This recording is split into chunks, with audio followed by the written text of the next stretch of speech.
It's Patio Side Chats with Fernando Martinez from Chaparral Pavers with tips and advice on landscaping and gardening. Here's Fernando Martinez. Yes, indeed. I am here. Thank you for joining me today. Come on in, sit down, relax, and enjoy. We're going to talk about plants today. So we haven't talked about that for a while. I wanted to kind of get back into the root of what we do here, and everything landscaping is kind of based around plant material. So it's a pretty important topic, and I want to talk about drought-tolerant plants, of course. About every appointment I go to kind of gets drilled in my head. I want low water usage, drought-tolerant, low maintenance. So I think if they didn't say that, within the first 2-3 minutes of meeting a potential client, I think there'd be something wrong, or I'd feel weird. So I thought we would talk about how to get that done. There is a lot of, well, the great news is there's a lot of plant material that falls in that category of being low maintenance and drought tolerant and still quite beautiful, and lots of choices and ways of doing it. But I want you to really think about the whole project as a whole. So if you're planning on doing a planting project, if you're not planning on doing a planting project, I want you to go around and look around your house and come up with a planting project. I'm sure there's something that's not looking as good or as nice as it could be, or maybe something got overgrown and you've let it go for a long period of time. Now, in that case, you're going to have, do some demolition before you get started on your planting project. So you've got more work cut out for you if that's the case. But really, I want you to think about it as when it's all finished, how do you want it to feel? How do you want it to look? And then, of course, we want it to be low maintenance and drought tolerant. And so we're going to talk about how to do that, and do that in a way that's going to work and last for a long time and look really good, look designed. And even if you're not a professional in the field or don't, have a lot of experience doing it, there's really simple, easy ways I'm going to explain. And, if you already have a good handle on things, maybe you'll pick up some tips about how I do things from design, from beginning to end. Okay, so let's get right on into it. What makes a plant drought tolerant? A deep, extensive root system. Okay, so that's basically, it's not that the plant doesn't want water. All plants want water. But the plants that can go their roots really deep, or in some cases they can go really broad along the surface, and they can get all the little dew and mist from in the morning, every morning, and really utilize all that water. Some plants hold a lot of water in their leaves. Other plants have little powdery dust that they grow on their leaves so that they reflect the light, and they don't even transpire as much as other plants would, which helps them retain water. So there's a lot of different ways plants are drought tolerant, and a lot of them are good for holding slopes. The ones that have that surface root that's spread out, like manzanitas, ceanothus, are two examples of plant material that is very drought tolerant. Doesn't necessarily have the deepest roots, but it broadens wide out. And it can hold slopes really well, and it can collect all the water from, we get a lot of marine layer here on the Central Coast, as you know, and they are able to really utilize that water and stay alive even if you're not watering with irrigation. So that's number one. And also kind of what can help you determine that is where the region the plants are from. So I've always made it a habit of finding out, like, where is this plant native to, and then think about what the climate is there. And so that'll give you an idea whether that plant's going to be drought tolerant or not. And so plants from South Africa, anything native to there is going to be very similar to this climate and relatively drought tolerant.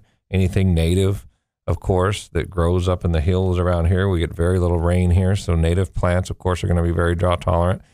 And plants from Australia. There's a lot of beautiful Australian plants.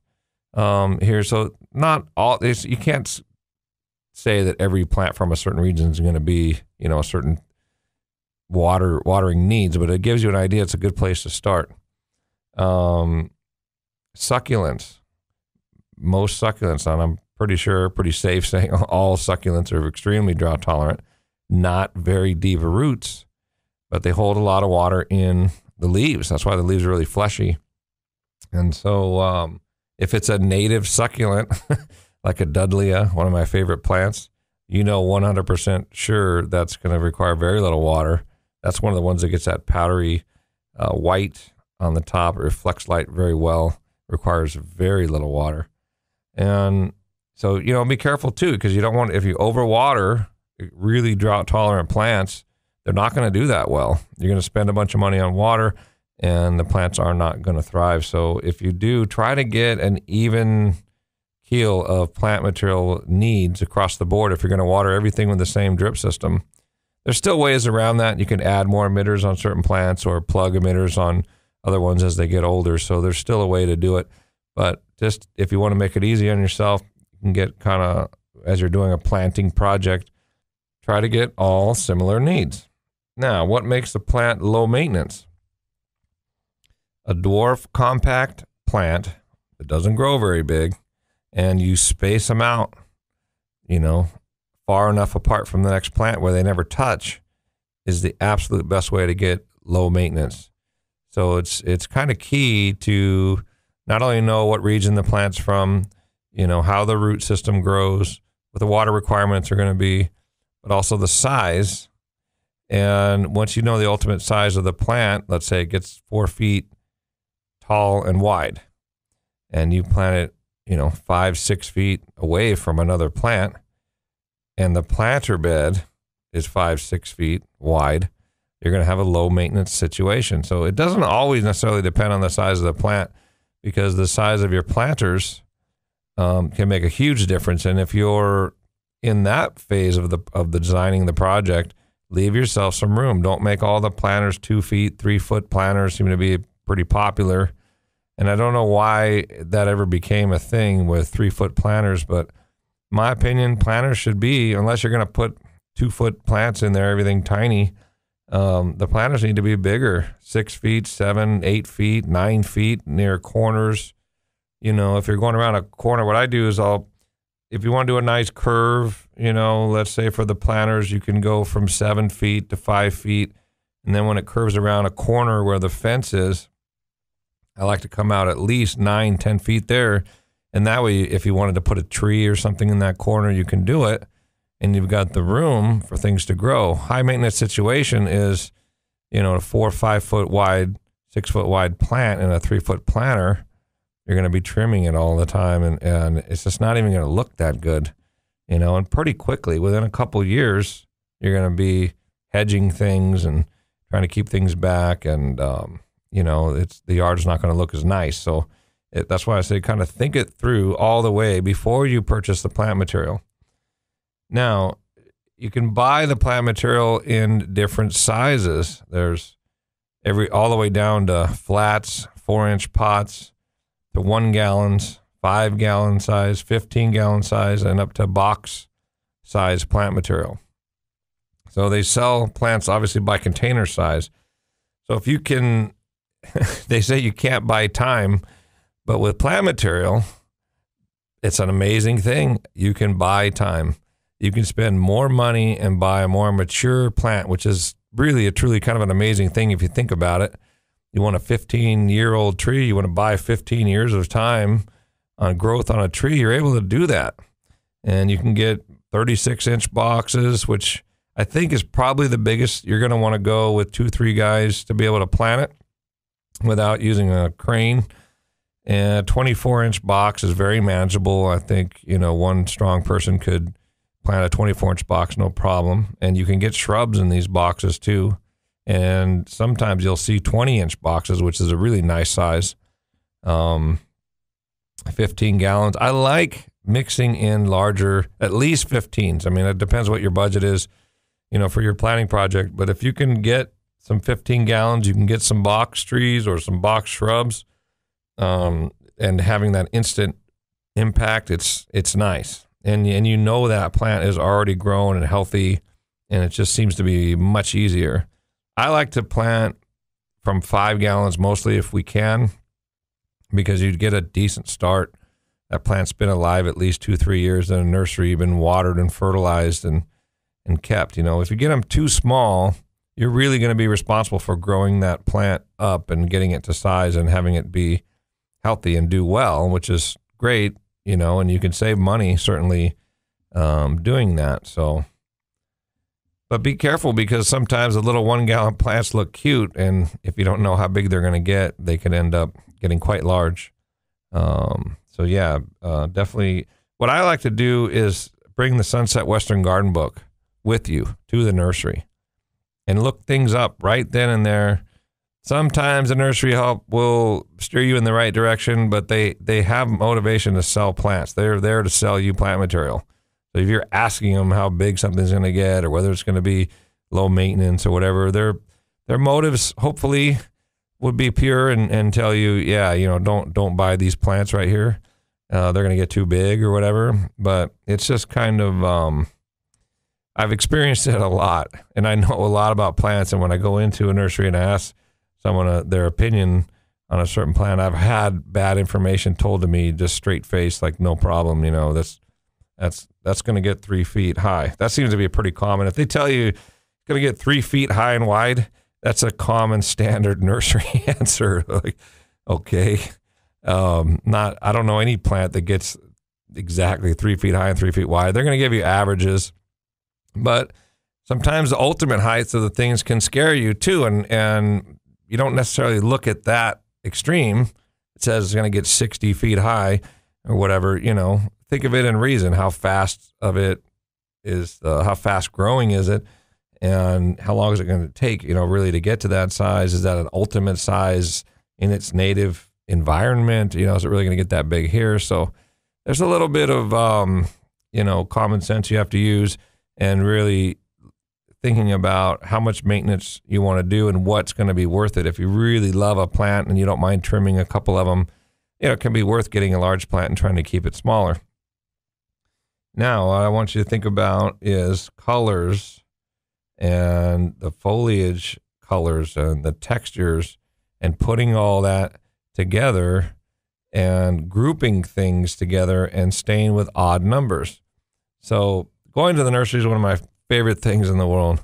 I love to do it. I love doing planting projects. This is why I'm recommending if you can and have a chance to do a planting project. Most yards, I'm sure, could use it unless you've recently landscaped within the last few years. And so what you can do is kind of use that. This is how I do it with my design technique, is to stay with odd numbers. 1 is an odd number. You can just get a single plant, but you don't want to do all single plants. You don't want things to look hodgepodge, but you can get a grouping of 3 or 5 or 7, even 9, if the yard's big enough. I usually tend to do groupings of 3, 5, and 7. And it doesn't have to all be the same plant. So a grouping of 5 could be 3 of one thing and 2 of another. But they look nice together. So I was at the nursery and I saw this kangaroo paw that had a really bluish green leaf and these dark red flowers. And I was like, oh my gosh, I love this plant. And then I saw another like totally different texture leaf plant. It looked like Artemisia. I'm not sure exactly what the name of it was, but it was really soft, very finite leaves. And it was that same grayish color. And it had really small, but these dark red flowers that are very close to the kangaroo paw. So I grouped those together, 3 kangaroo paws and 2 of this feathery Artemisia looking plant, whatever it was. And again, you don't have to know every name of every plant, but going in there, seeing what you like. And I could tell how old they were in the 5 gallon and how big that they looked. They weren't going to get huge. And you can kind of tell that. If a plant's really young in a pot and it's already really tall, that's a clue. If they're, well established in the container and they're short and low, that gives you clues. It doesn't work every time, but there's definitely things you can look at that I've been able to pick out over the years. I see a 1 gallon and it's taller than a 5-gallon plant. It's like, okay, that thing looks like it's going to get big. But you can always look it up. And the Sunset Western Garden book is my garden Bible. I love that book. I've had multiple versions of it over the years. If you don't have one, if you love plants, you enjoy plants, please get a Sunset Western Garden book. That they're not sponsoring the show or anything. It's just a really good book. It has a great section in the front that gives ideas of what you can do as far as trees and perennials and, different design ideas. There's lots of pictures in the front now. So the book has really improved over the years. And then it's like a dictionary for plants. It has common names that you can reference back to the botanical names, and it has most of the varieties in there. Not everything's in there, but a lot of plants, most of what's grown here on the Western. That's why it's called the Western Garden Book, because it covers this Western region of the United States. And it zones us in 24 different zones, where if you're going by the USDA zones, there's only 10 for the whole United States. I think they got some A's and B's in there to break it up a little bit more. But having 24 zones just for our region is really helpful.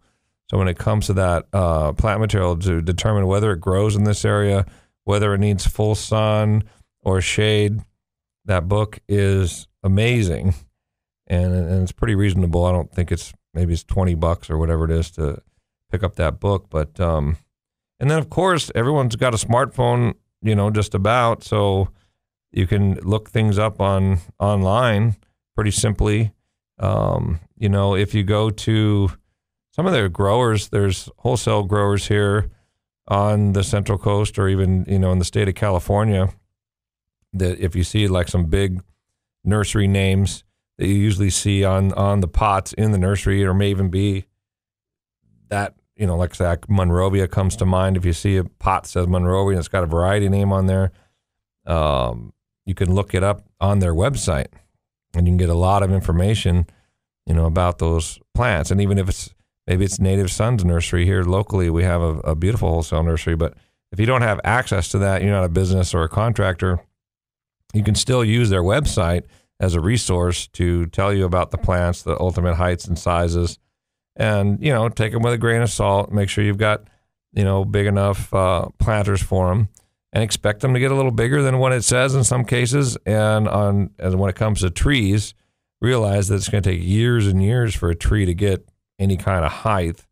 Don't pick a eucalyptus tree or something. I think most people, pines and things, that you get massive, but there's a lot of little trees that you can pick, strawberry trees, or, flowering plums, or Raywood ash, all these different types of trees that only are moderate trees.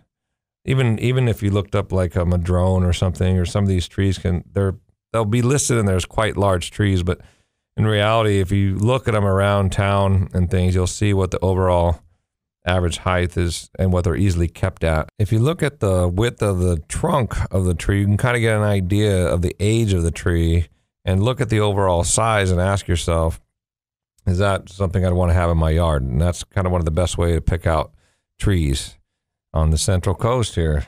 Okay, so since we're talking about trees, think about the size again. When we talked about buying time, you can get box-sized trees with big, nice trunks, and they're already 10, 12 feet high. It's really nice to start with larger trees if you can afford it. If you end up getting a small tree, 15-gallon tree would probably be the smallest I would go. Make sure you pick out some stakes, especially if the trunk is not that thin. They can certainly break on strong winds until they get established.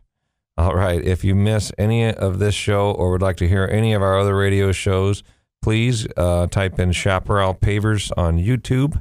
You can check out our YouTube channel there and catch all the shows and information there. Of course, is on our website at ilovetoComeHome.com. I want to talk more about plants and the secret method that I have and what way I use to set out plant material that we're going to talk about on the other side of the break. So we'll be right back. You're listening to Patio Side Chats with Fernando Martinez from Chaparral Pavers on California's Central Coast. Here on 1240 AM and 99.5 FM, KSMA. Chaparral Pavers. ilovetoComeHome.com. Imagine the flickering flames and warmth of a fire pit, soothing sounds of trickling water, decorative lighting, highlighting your landscape at dusk. Driveways and patios, not only functional, but a work of art. This is what Chaparral Pavers does for your landscape lifestyle. You'll love to come home. Chaparral Pavers. Visit us now at ilovetoComeHome.com. If you're thinking about installing a new paver patio or paver driveway, check out Chaparral Pavers online at ilovetoComeHome.com. Serving the Central Coast since 2001, Chaparral Pavers will work with you to get it right and complete the job to your specifications, as customer service is king at Chaparral Pavers. Paver driveways are stylish and durable and guaranteed to never crack. If your old concrete driveway or entryway is a hazardous cracking mess, it's time to call Chaparral Pavers. Go to their website, ilovetoComeHome.com. You'll find all the information you need. Check out photographs of past installations and reviews from Central Coast residents who have used Chaparral Pavers. And don't forget, all installations are guaranteed for the life of your home. So check out Chaparral Pavers online at ilovetoComeHome.com. Chaparral Pavers, they'll make you love to come home. Now, back to Patio Side Chats with Fernando Martinez from Chaparral Pavers on KSMA. And we're back. Okay, we are talking about plants, and it's a very important subject when it comes to landscaping, of course, and we can do all the hardscaping and patios and walkways and pergolas and kitchens and all this stuff, but when it comes to having the landscape really feel nice and come alive, there's nothing like plant material. I can just imagine when we get all the hardscaping done, we do a lot of jobs where we do a nice big paver patio and like we're talking about, little walls and kitchens and all this hardscape, even fire pits and things, and it all looks great. When the plant material shows up, the job just takes a complete different feel. It feels alive. It feels amazing. It adds a softness to it. Leaving planters along the house when you're putting in your hardscaping, leaving nice big planters along the fence line. Stay away from 2-foot, 3-foot planters. Again, it needs to be 4 or 5 feet. Unless you have already plant material in mind that you're going to keep within 2 feet. Most people tell me they want low maintenance, they want drought tolerant, they don't want to go out there and be slaving to the garden. They want to enjoy it. Of course, there's going to be some work, but we want to have it be reasonable. And the way you do that is big planters, dwarf compact plants planted far apart from each other, leave some space for things to breathe, and have bring in that plant material and don't just do all hardscape 100%. I mean, I'm a big hardscape guy, but it just does not look the same without plants. And if you already have a lot of hardscape, you can still get a lot of plant material in there with pots, whiskey barrel size, or large clay pots, and get that nice green lush feeling that you can get with plants. Okay. Now, let's get back to my advice on designing and how I kind of put all the plants together. I don't like to design ahead of time and decide all what plants I'm going to use before I go to the nursery. I like to go to the nursery and kind of let the design flow as I see what's available and what colors are there and what plants look really good in the pots, for the size. I see some really big 5 gallons that look really nice, and I wasn't thinking about using that variety, but now that I'm at the nursery, I like to let that design flow. And then you pick up all your plants, take them home, get a quantity, of course, of what you need by spacing it out. And what I use is marking paint, and I can put little dots out in the planter beds and mark out how many plants I need, figure out the quantity and the sizes that I want, go to the nursery, let the plants kind of speak to me, which ones look really great today, which ones want to be taken home. They're full in the pots and looking great and flowering, and I really like that, and I'm feeling the design, and I'm putting the colors together. Then, as long as I stay with odd numbers in these groupings that I'm talking about, you can get back home, and then you can kind of space them out in the planters and see what feels right. as you're spacing around, and it's going to turn out beautiful. It's exactly how I do it on most of our jobs. I wanted to give you some insight on that.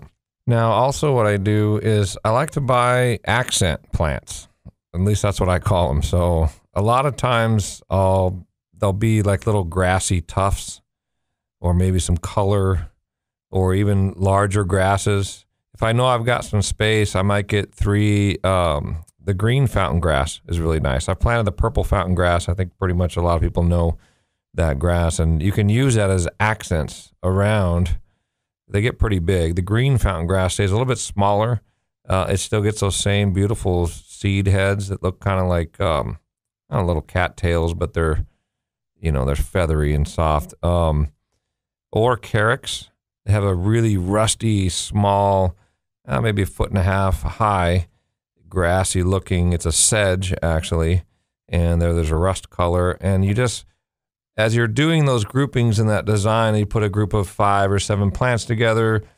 Then maybe you can do a small boulder and a little tuft of grass, whether it's the carex or something similar. But accent plants are nice to have, to be able to just put one here, one there, and kind of tie it throughout. If you do the exact same variety and you do it throughout the yard, it helps things look designed. So one here, maybe 10 feet away, another one 15 feet away, one more, and now you've got 3 of them. Still an odd number, but it's throughout the yard, and it looks nice.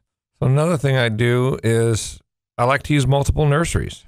You're not going to find everything at one place, at least not usually. And you get there and there's a plethora of plants and you're having a great time and it's going really smooth and fast, then it's possible you could pull all of your plants, or maybe you had a small plant quantity. But if you've got a decent number of plants and you're really, looking to have fun, you've got your little marks out there. And I was going to say, you could use flags as well, or sticks or anything to kind of mark out where you think. Use a tape measure. I always use a tape measure when I'm spacing plants out. So if you notice the widths of the plants, you can space them appropriately to give yourself that low maintenance. And kind of triangulate. Don't put plants in straight lines. Work it around and make it look good. All right, that show went fast. That's all the time I've got right now. We'll have to catch you next week. Be sure to check us out online. I love to come home.com. And of course on YouTube, Chaparral Pavers. We'll see you next week. This has been Patio Side Chats with Fernando Martinez from Chaparral Pavers.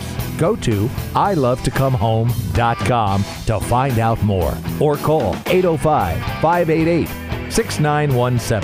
And be sure and tune in next week at this same time for Patio Side Chats here on KSMA.